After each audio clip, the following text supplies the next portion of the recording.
अरे क्या हो गया इस लड़की को? कौन है ये? अरे इसे क्या हो गया? पानी देना जरा। क्या हुआ? क्या हुआ?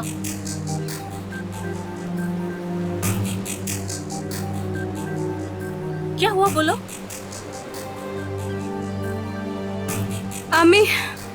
আমি বাড়ি যেতে চাই।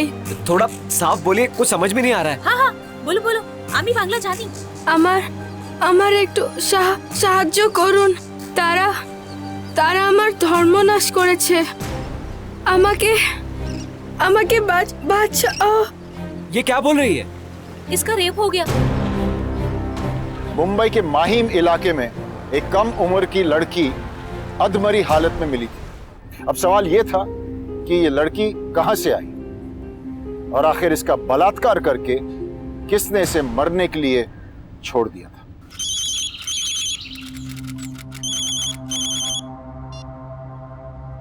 हेलो, आप मिसेस गांगुली बोल रही हैं? जी हाँ। आप भारत विद्या कॉलेज में बंगाली पढ़ाती हैं? आप कौन?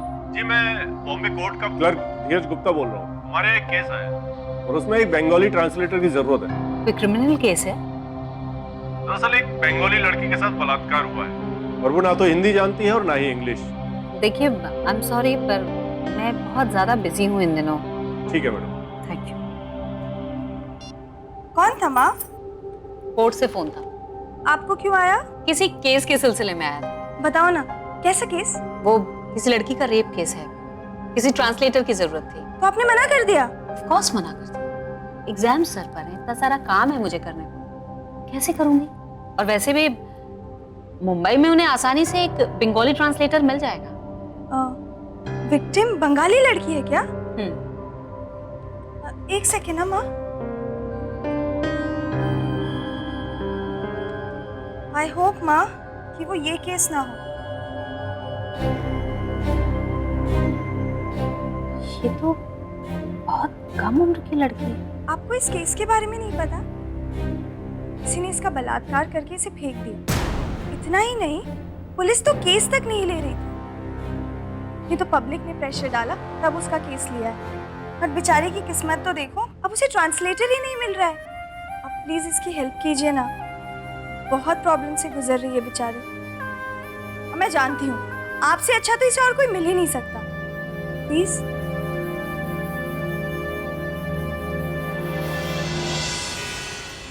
मिस्टर धीरज जी, मैं प्रोफेसर अनुराधा गांगुली कॉलेज में बांग्ला पढ़ाती हूँ। हाँ मैंने ही आपको कल फोन किया था। सॉरी मैं कल सोच नहीं पाई थी, पर अब मैं इस केस के लिए ट्रांसलेटर का काम करने को तैयार हूँ। अभी तो मैंने ट्रांसलेटर रख लिया है, फिलहाल आपकी जरूरत नहीं है। हाँ आप यहाँ आई इसके लिए धन्यवाद।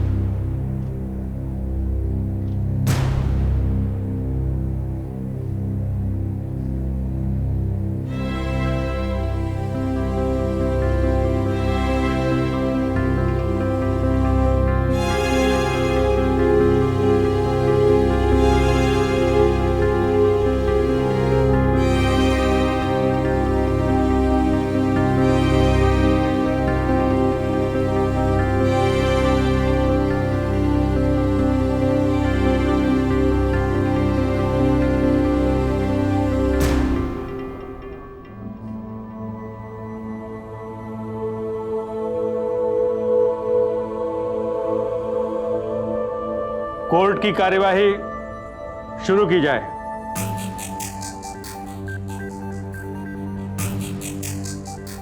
यही रुखसार खातून है?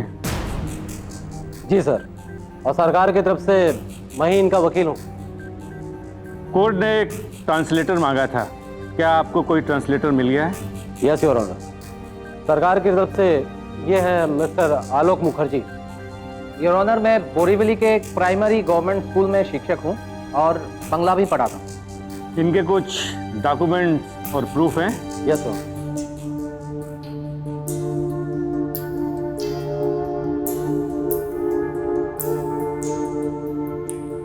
ठीक है, हम প্রসিড করতে हैं। বল সবাইকে কি হয়েছিল তোর সাথে? যখন ওরা আমার ধর্মনাশ করে চলে গেল তো আমি পালালাম আর কিছু লোকেরা আমার সাহায্য করলো, সেইভাবে আমি এখানে পৌঁছালাম। रुखसार खातून इसमें कह रही है कि ये पश्चिम बंगाल की है जिनको लूटा गया था, फिर उसके बाद ये कुछ लोगों से मिली जिन्होंने इनकी मदद की। किसने किया था? क्या आप किसी को पहचानती हैं? आपको किसी के खिलाफ कुछ कहना है? তোর কারো সম্বন্ধে কিছু বলার আছে? হ্যাঁ, ওই যে মামু, ফাজলু আর ওর সাথীরা। योर ऑनर, ये अपने घर वापस जाना चाहती है।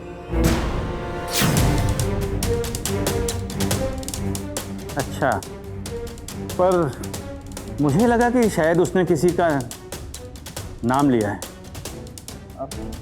हाँ योर ऑनर, ये इन लोगों के साथ जाना चाहती है। ये झूठ बोल रहे हैं सर।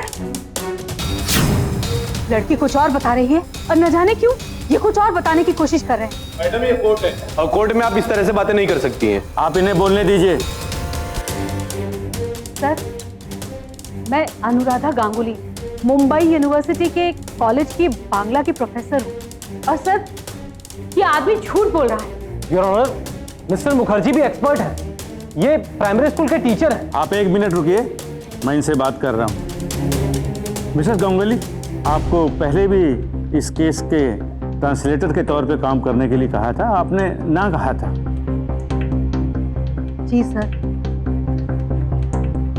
मुझसे गलती हो गई थी, लेकिन अब मैं इस केस में मदद करने के लिए तैयार हूँ। मिसेस गांगुली, इस काम में आपको पैसा नहीं मिलेगा, आप फिर भी ये काम करना चाहेंगी? जी सर, इस देश के नागरिक होने की हैसियत से मैं अपनी इस जिम्मेदारी को निभाना चाहती हूँ।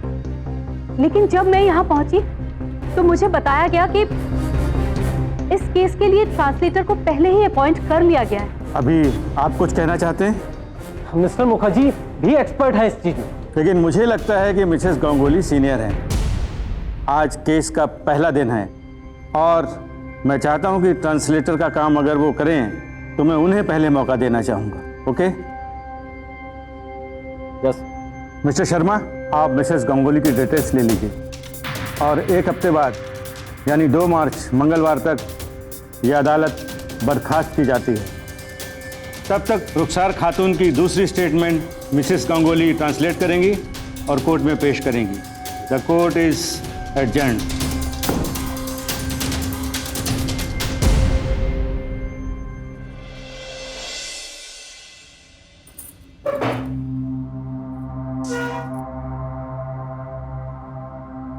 দিদি, তুমি কি বাঙালি? হ্যাঁ, আমি বাঙালি। তুমি আমার উপরে বিশ্বাস করতে পারো। ये भी आपने क्या बोला? मैंने कहा ये मुझ पर विश्वास कर सकते हो। देखिए मैडम, ये एक क्रिमिनल केस है और आप महज एक ट्रांसलेटर के तौर पर हैं, इसलिए मैं आपको सलाह देता हूँ कि आप ऐसी कोई भी निजी बातें मेरे मुवक्किल रुखसार जी से ना कहें। थैंक्स। अब मैं अपना काम शुरू करूं?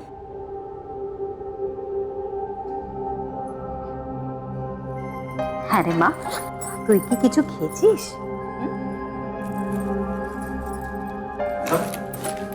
आप अगर मेरे मुवक्किल से ऐसे करीबियां बढ़ा लेती हैं तो इनका स्टेटमेंट निष्पक्ष नहीं होगा। देखिए सर, ये जो कुछ भी कहेगी ना, मैं एग्जैक्टली वही ट्रांसलेट करके दूंगी, वर्ड टू वर्ड। अब अगर मैं इसे खाने के लिए पूछ लेती हूँ तो यकीन मानिए इससे मेरे काम पर कोई फर्क नहीं पड़ेगा। देख लीजिए मैडम, कहीं ऊंच नीच हो गई ना तो परेशानी मुझे ही झेलनी पड़ेगी। अब मैं कोई टाइपराइटर तो हूं नहीं। जब तक मैं इस लड़की को अच्छी तरह से समझ नहीं लेती, किस तरीके की भाषा का प्रयोग करती है ये जान नहीं लेती, तो मैं कैसे अपने काम को शुरू कर सकती हूँ? समझ गए। आपके पास बहुत वक्त है बर्बाद करने के लिए, तो आप कीजिए, मेरे पास इतना वक्त नहीं है।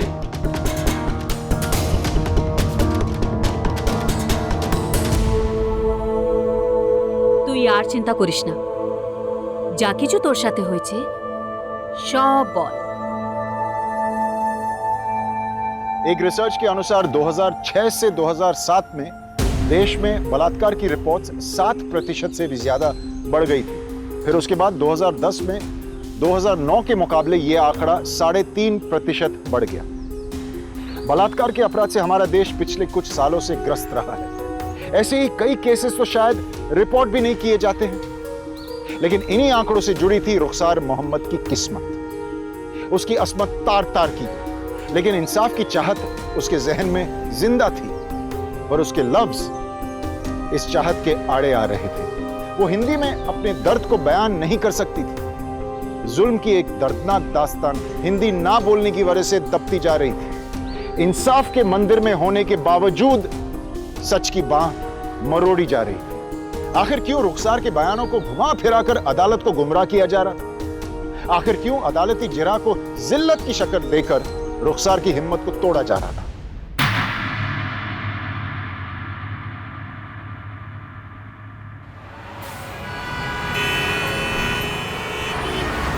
भाईजान, खाने वाले 7 आदमी हैं और कमाने वाले सिर्फ एक।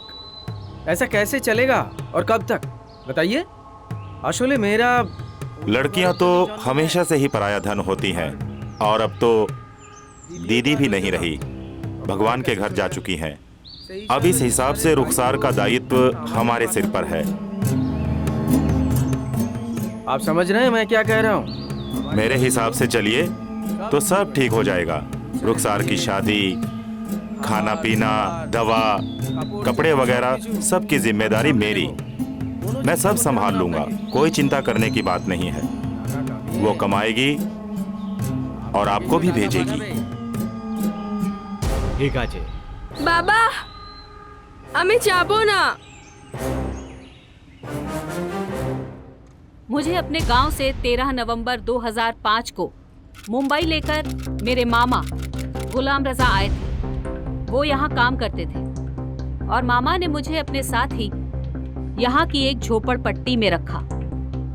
सबसे पहले तो मैं गुलाम रजा के खिलाफ कंप्लेंट दर्ज करना चाहती हूँ, क्योंकि मेरे मामा होने के बावजूद उन्होंने मेरे साथ जोर जबरदस्ती की और मुझे मेरी मर्जी के खिलाफ अपनी झोपड़ी में रखा और फिर 1 महीने तक लगभग हर रोज मुझे मारा पीटा और कई बार मेरा बलात्कार किया। जिस কেন এদিকে কি হবে? হ্যাঁ, যাওয়ার তো হয়েই গেল। এনে পরে নে।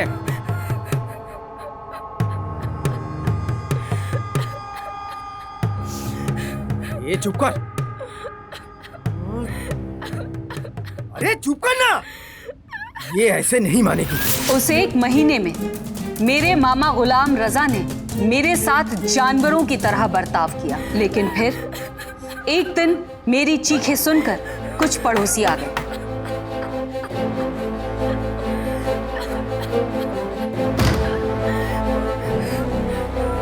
क्या है? हीरो बन रहा है, हमको पूछता है क्या हो रहा है? बताइए। हमें सब पता है तू क्या करता है यहाँ पर। मेरी बीवी है, वो परेशान कर रही थी इसलिए एक लगा दिया, बस और कुछ नहीं है भाई। ले चलो उसको पुलिस के पास। तुम लोग चिंता मत करो, मैं इसको लेके जाता पुलिस स्टेशन अपने ऑटो में। मौसी, तुम वो लड़की को लेके आओ। अरे मुझे उन लोगों ने ऑटो रिक्शा में बिठाया और वहां से लेकर चल दिए। मुझे उस वक्त लगा कि अब मैं शायद अपने घर वापस जा पाऊंगी। उन लोगों ने मामा को मारा था, तो मैंने उन्हें बताना चाहा कि मैं कौन हूं, लेकिन उन्हें मेरी भाषा नहीं समझ में आ रही थी। फिर ऑटो कुछ दूर जाकर रुक गया। चल चल पुलिस स्टेशन। अरे भैया, पुलिस को बीच में क्यों ला रहे हो? भाई मैंने कुछ या मेरी बीवी है ये, मैंने गुस्से में 2 हाथ लगा दिया बस और कुछ नहीं किया। এটা এটা আমার মামা হয়, আমাকে জোর করে এখানে নিয়ে এসেছে। আমি বাড়ি যেতে চাই। चुप करना एकदम। चुप। भाई मुझे माफ कर दो भाई। भाई मैं कुछ नहीं किया भाई। मैं कुछ नहीं करूंगा, मैं सच कह रहा हूँ भाई। मैं कुछ नहीं करूंगा, पुलिस को बीच में मत लाओ भाई। ये ले पकड़, निकल इधर से। इस आदमी का नाम फजलू था और इसने कुछ पैसे देकर मुझे मामा से खरीद लिया था। मैं गुलाम रजा के साथ साथ फजलू के खिलाफ भी कंप्लेंट दर्ज करना चाहती हूँ। फजलू और मेरे मामा मुझे अब फजलू के एक कमरे में लेकर गए। उन्होंने मेरे कपड़े फाड़ दिए और 3 दिन तक ऐसे ही अकेला छोड़ दिया। 3 दिन तक उन्होंने ना मुझे कुछ खाने को दिया ना पीने को।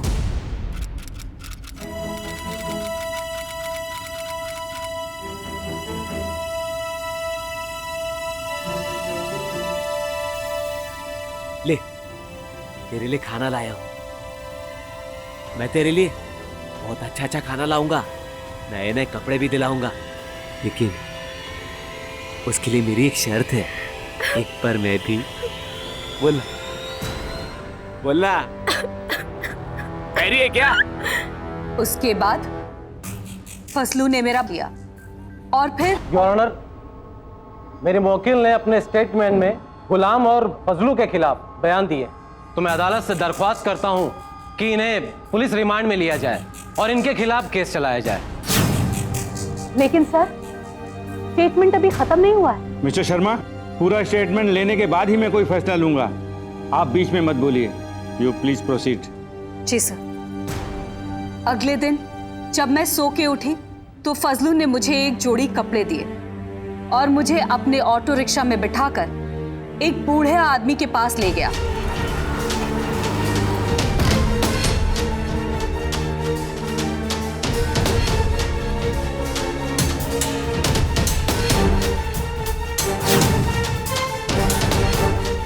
जिसने दिन में मेरे साथ। एक मिनट, क्या वो तीसरा आदमी इस वक्त कोर्ट में मौजूद है? क्या रुखसार खातून उसे पहचान सकती है? শোনো, তুমি কি ও লোকটাকে চিনতে পারবে? ও কি এখানে আছে?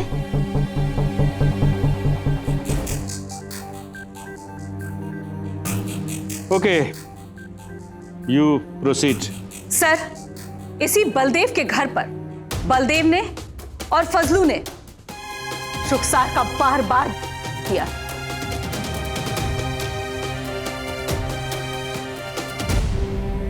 माय लॉर्ड, ये मेरे मौकिल के लिए बहुत मुश्किल हो रहा है, तो मैं अदालत से दरख्वास्त करता हूं कि मेरे मौकिल को थोड़ा वक्त दिया जाए। ठीक है, अभी हम लंच ब्रेक ले लेते हैं। 1:30 बजे कोर्ट की कार्यवाही दोबारा शुरू की जाएगी। अब तक रुखसार के बयान में 3 आरोपियों का नाम सामने आया था।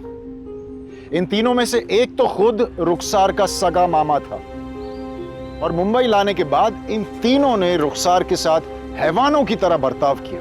उसे मारा पीटा और उसका बार बार बलात्कार किया गया। यह बहुत बड़ा खुलासा था जो अब तक इस केस में जज साहब के सामने नहीं आया था। दोस्तों, एक अनुसाधन के अनुसार देश में 22,193 लड़कियों पर बलात्कार हुआ था। इनमें से 22,172 केसेस रिपोर्ट किए गए और इससे भी ज्यादा चौंकाने वाली और दुखद यह बात है कि इन रिपोर्टेड बलात्कार केसेस में लगभग 2,000 लड़कियां 14 साल से कम उम्र की थी और लगभग 3,500 से ज्यादा लड़कियां 14 से लेकर 18 साल की। रुखसार भी इन्हीं मासूमों में से एक थी। लेकिन रुखसार ही का वकील क्यों बार बार सुनवाई रुकवाने की कोशिश कर रहा था? क्यों जैसे ही अनुराधा कोई भी नया पहलू जज साहब के सामने पेश कर रही थी, वो वकील बेचैन हो जा रहा था और बार बार खुद अपने ही मुवक्किल के खिलाफ बोलने लग रहा था। अनुराधा खुद भी वकील के तौर तरीके से सतर्क हो चुकी थी, इसलिए उन्होंने रुखसार का पूरा बयान उन्हें नहीं सुनाया था और केस का पूरा खुलासा सीधे कोर्ट में जज साहब के सामने ही किया। लेकिन उन्हें यह नहीं मालूम था कि उनके इस बयान से पुलिस डिपार्टमेंट भी उनके खिलाफ खड़ा होने वाला था। Bashu, very good, you were good there. খুব ভালো করেছো। देखो, খুব তাড়াতাড়ি সব শেষ হয়ে যাবে। ये अंदर क्या चल रहा था? आप करना क्या चाहती है? जी, आपने अपने स्टेटमेंट में क्या क्या लिखा है वो मुझे बताया क्यों नहीं? मतलब? आप बाहर जाकर वेट कीजिए, मुझे मेरे वकील के साथ बात करनी है। मैं बाहर जाकर वेट करूं? क्यों? और आप इससे बात कैसे कर सकते हैं? आपको तो इसकी भाषा ही नहीं समझ में आती। बस। ओ गांगुली मैडम, क्या कर रही है आप? इतना तकलीफ क्यों उठा रही है? माँ, लोपा तुम्हें टिफिन।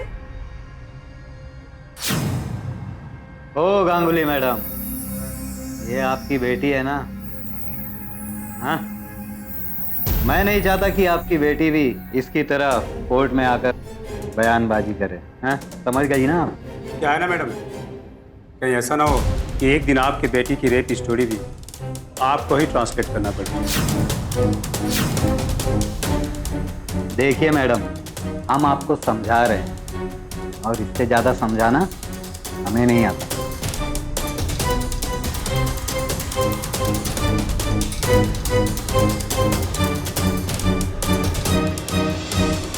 रुखसार खातून को कोर्ट में पेश किया जाए।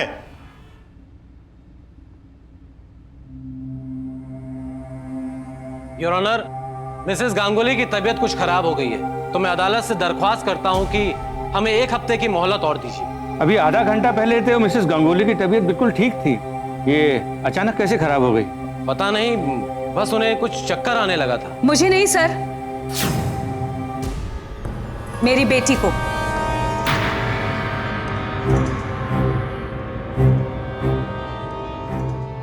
लेकिन अब वो बिल्कुल ठीक है। सर, मैं रुखसार खातून के स्टेटमेंट को आगे पढ़ना चाहूंगी सर। प्रोसीड। रुखसार खातून की कोर्ट से ये दरख्वास्त है कि जब तक उसके बयान को पूरा न पढ़ लिया जाए, सेशन को बीच में न रोका जाए। ठीक है, आप आगे पढ़िए।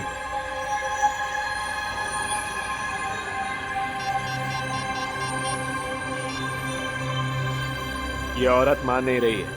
अगर वो औरत मान नहीं रही है तो जाओ उस लड़की को समझाओ। फजलू और बलदेव ने फिर पूरे दिन और रात मेरे साथ बार बार किया और फिर बीच रात में दोनों सो गए। अगले दिन फजलू मुझे वापस अपने कमरे पे ले गया। वहां उसने मुझे नहाने दिया और फिर थोड़ा सा कुछ खाने को दिया। बहुत दर्द में थी और मैं बेहोश हो गई थी। लेकिन उस रात फजलू जब लौटा तो मुझे फिर से ऑटो में बिठाकर निकल गया और अपने घर से थोड़ा सा ही दूर जाकर उसने ऑटो रोक दिया। मैंने उस जगह को पहले कभी नहीं देखा था, लेकिन जब मैंने इधर उधर देखा तो मुझे एक पुलिस चौकी दिखाई दी। उसके बाहर 1-2 पुलिस वाले पुलिस की वर्दी में खड़े थे और फजलू ने उनमें से एक को इशारा करके अपने पास बुलाया। मुझे नहीं समझ में आ रहा था कि वहां क्या चल रहा है, लेकिन वर्दी में एक पुलिस वाले को देखकर मैं चीखना चाह रही थी, उससे मदद मांगना चाह रही थी, लेकिन तब तक वो पुलिस वाला ऑटो के पास आ चुका था। उसने मुझे देखा और फिर फजलू को देखने लगा। मैं अपनी इस कंप्लेंट में उस पुलिस वाले पर भी केस करना चाहती हूं। उस पुलिस वाले ने और उसके एक साथी ने उस दिन मेरे साथ किया था। माय लॉर्ड, मुझे ये स्टेटमेंट पढ़ने को ही नहीं दिया गया। ये एक नया ही पहलू है जो मुझे पता नहीं, लेकिन क्यों ये अनुराधा जी ने मुझसे छुपा के रखा। माय लॉर्ड, मैं अपने मुवक्किल के केस लड़ने के लिए अभी तैयार नहीं। मैं अदालत से दरख्वास्त करता हूं कि मुझे तैयारी करने के लिए कुछ और वक्त दिया जाए। आपको तैयारी के लिए बाद में पूरा मौका दिया जाएगा। मिसेस गांगुली, क्या रुखसार खातून को पक्का पता है कि वो पुलिस वाले ही थे? जी ऑनर, रुखसार का कहना है कि वो उस पुलिस चौकी को पहचान लेगी, क्योंकि उसी चौकी के अंदर उन पुलिस वालों ने रुखसार का किया है, जहां बाद में फजलू भी आ गया था। और इन पुलिस वालों के बाद फजलू ने भी। ऑनर, ये इंफॉर्मेशन बहुत अहम है। मुझे तो सही तरीके से मौका ही नहीं मिला कि इसे मैं कोर्ट के सामने पेश कर पाऊं। आपको पिछला हफ्ता पूरा दिया गया था। अब आप इस तरह बीच में मत टोकिए। अगर हमें कुछ पूछना होगा तो हम आपसे पूछ लेंगे। अब इन्हें बोलने दीजिए। Please proceed. जी सर। कुछ देर के बाद एक बड़ा अफसर अंदर आया। एक मिनट, इन्हें कैसे मालूम कि वो बड़ा अफसर था? শোনো, তুমি কি করে জানো যে ও বড় সাহেব ছিল? কেন কি দারোগারা সবাই সাহেব বলছিল। सर, क्योंकि बाकी के पुलिस वाले उसे साहिब कहकर बुला रहे थे। আর সবাই সালাম করছিল আর তার সামনে আসতে সবাই দাঁড়িয়ে গেল। क्योंकि उनके आते ही सब खड़े हो गए और सबने उन्हें सलाम किया। योर ऑनर, एक तरफ ये कहती है कि इन्हें हिंदी समझ में नहीं आती और दूसरी तरफ इन्हें इतनी बड़ी चीज समझ में आ गई। मुझे लगता है कि ये झूठ बोल रही हैं। मिस्टर शर्मा, मैं काफ़ी देर से सोच रहा था कि आपको तो बतौर सरकारी वकील इस औरत की तरफ से चुना गया है। शायद मैं गलत था, है ना? माय लॉर्ड, मेरा मतलब ये था कि मैं बस। आप आगे बढ़िए। जी सर। उस अफसर ने भी आने के बाद मेरा बार बार, और वो अफसर छठा मुजरिम जिसने मेरे साथ, मुझे ये ठीक से याद नहीं कि उस दिन मेरे साथ कितने पुलिस वालों ने और कितनी बार किया। मैं पूरे होश में नहीं थी।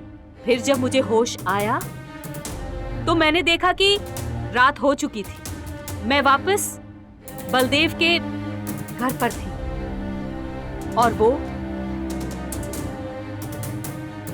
अब मैं ये पक्के तौर पर नहीं कह सकती कि ये उसी दिन की बात है या अगले दिन की, लेकिन बलदेव और फजलू शराब पी रहे थे और बारी बारी से मेरा कर रहे थे। मैंने खाना नहीं खाया था, इसलिए मुझे ठीक से याद नहीं है कि ये सब कितनी देर तक चला। और फिर एक वक्त ऐसा आया कि दोनों शराब के नशे में धुत होकर मेरे पास ही बेहोश हो गए। मेरे पैर सुन्न हो चुके थे और जब कुछ घंटों के बाद मुझ में थोड़ी जान आई तो मैं धीरे से खड़ी हो गई।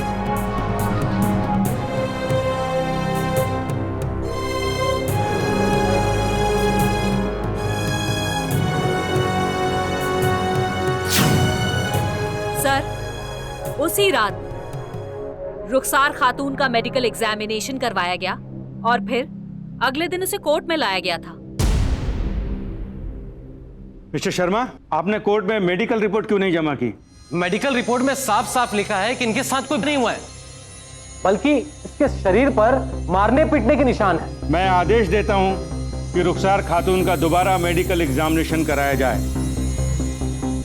और उसने जिन लोगों के नाम लिए हैं उन्हें 15 दिनों के लिए जुडिशियल रिमांड में रखा जाए और इन लोगों को अगली सुनवाई में पेश किया जाएगा।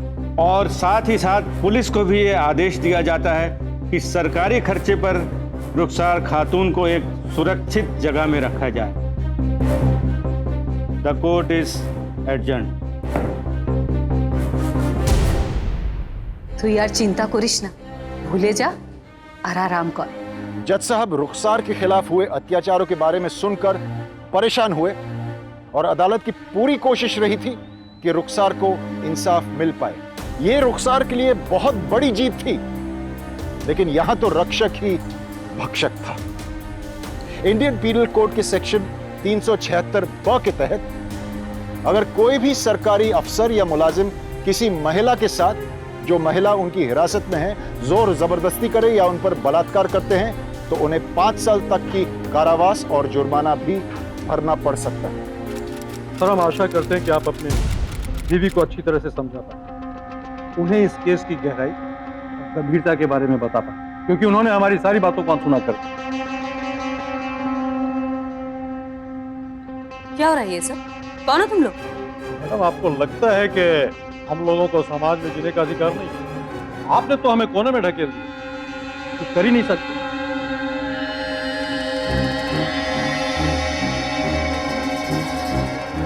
लेकिन इतना जरूर है कि हम आसानी से हार मानने वाले लोगों में से नहीं, और हमें अगर ये लगा डूब रहे हैं,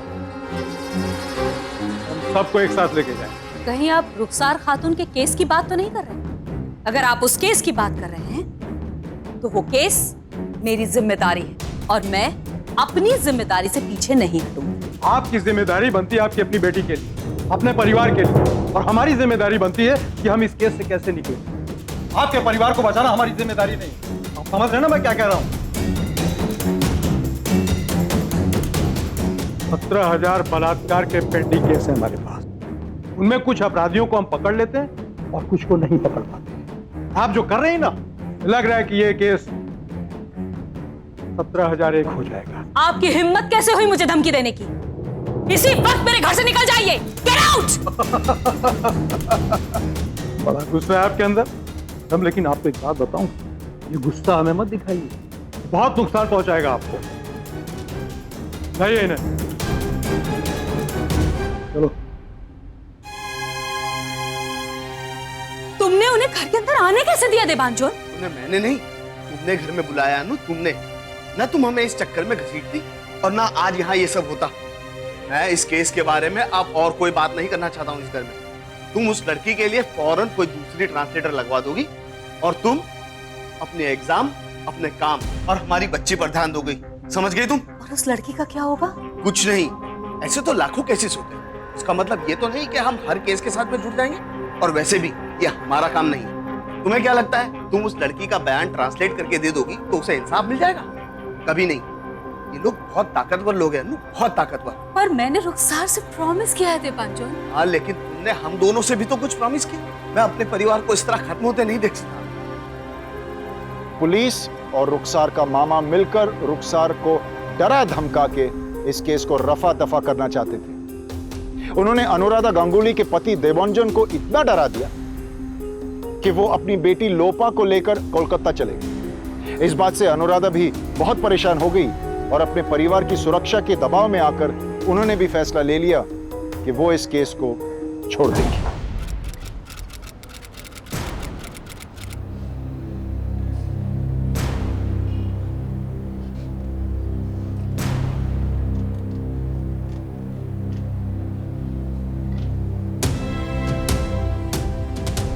আমায় এবার যেতে হবে। এর বেশি তোর সাথে থাকতে পারবো না। কিছু দরকারি কাজ আছে, একটা অন্য লোকের তোর সাথে থাকার জন্য ব্যবস্থা করে দিয়েছি। সে অনেক ভালো লোক, তোর ভালো খেয়াল রাখবে। কিছু কাগজ জমা দিতে আছে আমায়। এবার আসি। এরা জবের থেকে আমায় নিয়ে গেছিল, রোজ দিন আমার ধর্মনাশ করা হয়েছে। কি? কিন্তু তুমি তো পুলিশের কাছে ছিলে না? এরা আমায় জোর করছে আমার বয়ান বদলাতে, কিন্তু আমি সেটা করতে চাই না।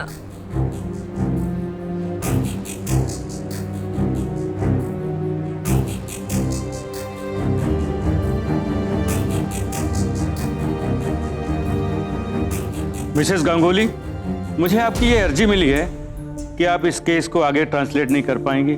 नहीं सर, वो गलत एप्लीकेशन है। मेरी अर्जी यह है कि पब्लिक प्रोसिक्यूटर को बदला जाए। मिस्टर शर्मा इस केस को नहीं लड़ सकते सर। रुखसार खातून ने कोर्ट से मांग की है कि उनके वकील को बदला जाए। ये वकील बिना वजह केस को भटका रहे हैं और उन पर हुए अत्याचारों को छिपा रहे हैं सर। इसलिए रुखसार ने कोर्ट से कुछ वक्त की मोहलत मांगी है, जब तक उनके लिए नया वकील नहीं मिल जाता है जो कि उनके केस को निष्पक्ष होकर लड़ सके। सर माय लॉर्ड, ये बेवकूफी की बात है। मुझे तो पूरी तरीके से मिसेस गांगुली ने समझाया नहीं मुवक्किल के केस के बारे में। मुझे तो यही समझ में नहीं आ रहा है कि इनका एजेंडा क्या है इस केस में। ये पहले दिन से मुझे भटका रही हैं। My Lord. मिस्टर शर्मा, आप आगे बढ़िए।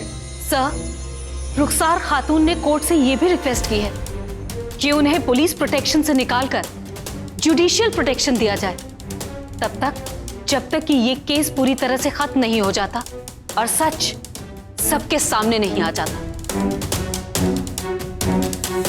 ये कोर्ट रुखसार खातून की दोनों बातों को मानता है और रुखसार खातून को जुडिशियल प्रोटेक्शन देने का आदेश देता है।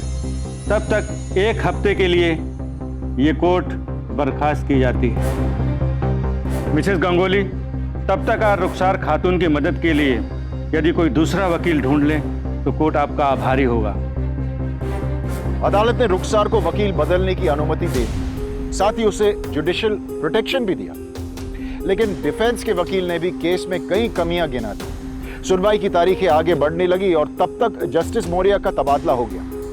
इसी मौके का इंतजार आरोपी कर रहे थे और उन्होंने अपनी पहुंच का फायदा उठाकर रुखसार को पुलिस की निगरानी में ही डलवा दिया। आए दिन उसे डराया धमकाया गया कि वो ये केस वापस ले ले, लेकिन रुखसार ने न हार मानी और ना ही अनुराधा ने। जब अनुराधा को महीनों तक रुखसार से मिलने नहीं दिया गया तो उन्होंने एक नया रास्ता अपनाया। मिसेस गांगुली, आप बिल्कुल भी चिंता न कीजिए। अगर वो हमारे केस में खामियां निकालेंगे तो हम भी पैतरे बदल सकते हैं। बस आप प्रेस के सामने सिर उठाकर चले जाइए और जो कुछ हो रहा है बता दीजिए। रुखसार को इंसाफ जरूर मिलेगा क्योंकि हमारी पूरी संस्था उसके साथ खड़ी है और आपके साथ भी। Thank you. हमारा ये देश हिंदुस्तान, जहां एक औरत को देवी की मान्यता दी जाती है, उसी देश में एक मासूम बच्ची रुखसार खातून, जिस पर कुछ मुट्ठी भर अपराधियों ने अपने जोर, अपनी ताकत, अपने रुतबे की आजमाइश की और आज इतने महीनों के बाद भी उस मासूम बच्ची को न्याय नहीं मिल पाया है। We want justice! We want justice! We want justice! रुखसार को इंसाफ दो! We want justice! We want justice! We want justice!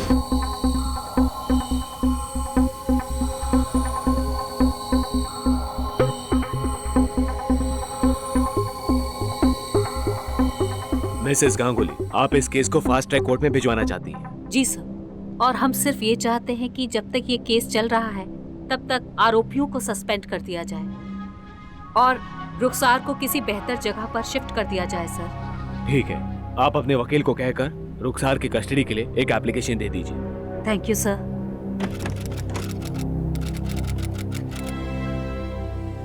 एमा,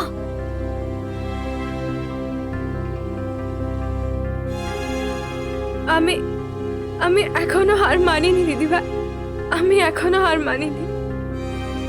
জানি মা, জানি আমিও হার মানিনি।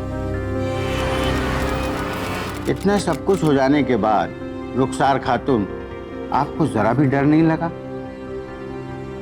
যা কিছু তোমার সাথে হয়েছে ও সব দেখে ওর পর তোমার ভয় করেনি? আমার উপর এত ঝড় গেছে যে হাওয়ার গাছ হয়ে না। इन्होंने मेरे साथ जो कुछ भी किया उससे ज्यादा बुरा ये और क्या कर सकते थे। योर ऑनर, रुखसार खातून का स्टेटमेंट हमने पूरी तरह से सुनी है और मेडिकल रिपोर्ट के मुताबिक इन अपराधियों ने उसके साथ बार बार उसे कई बार बेचा और खरीदा गया है। योर ऑनर, मैं आपसे दरख्वास्त करता हूं कि इन अपराधियों के साथ साथ बचे हुए अपराधियों के भी जुडिशियल रिमांड में लिया जाए। रुखसार खातून, क्या आप बाकी बचे हुए अपराधियों को पहचान सकती हैं, उनकी शिनाख्त कर सकती हैं? তুমি কি ওই অপরাধীদের চিনতে পারবে? হ্যাঁ, চিনতে পারবো। हाँ। ठीक है, तो रुखसार खातून जुडिशियल ऑब्जर्वेशन के अंतर्गत उन बचे हुए आरोपियों की शिनाख्त करेगी।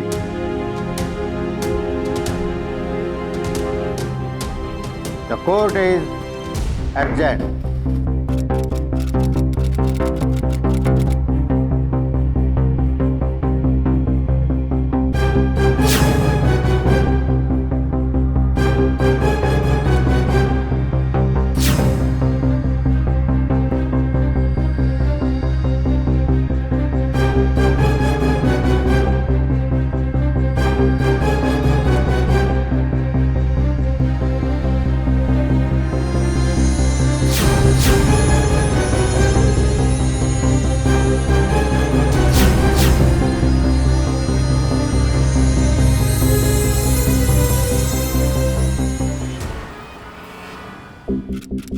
योर ऑनर, रुखसार खातून सिर्फ इस केस से इन ईमानदार और जिम्मेदार लोगों का नाम खराब करना चाहती है। दोनों ही पक्षों के वकीलों ने जज के समक्ष अपनी अपनी सफाई पेश की। मुजरिम पक्ष के वकील ने अपना पूरा जोर लगा दिया और तमाम सबूतों और बयानों को मैंने सुना। कोर्ट इस नतीजे पर पहुंची है कि इन तमाम आरोपियों के खिलाफ कार्रवाई की जाए। केस की सुनवाई इन सभी के बयानों के बाद होगी और ये सुनवाई आज से ठीक 1 महीने बाद की जाएगी। The court is adjourned.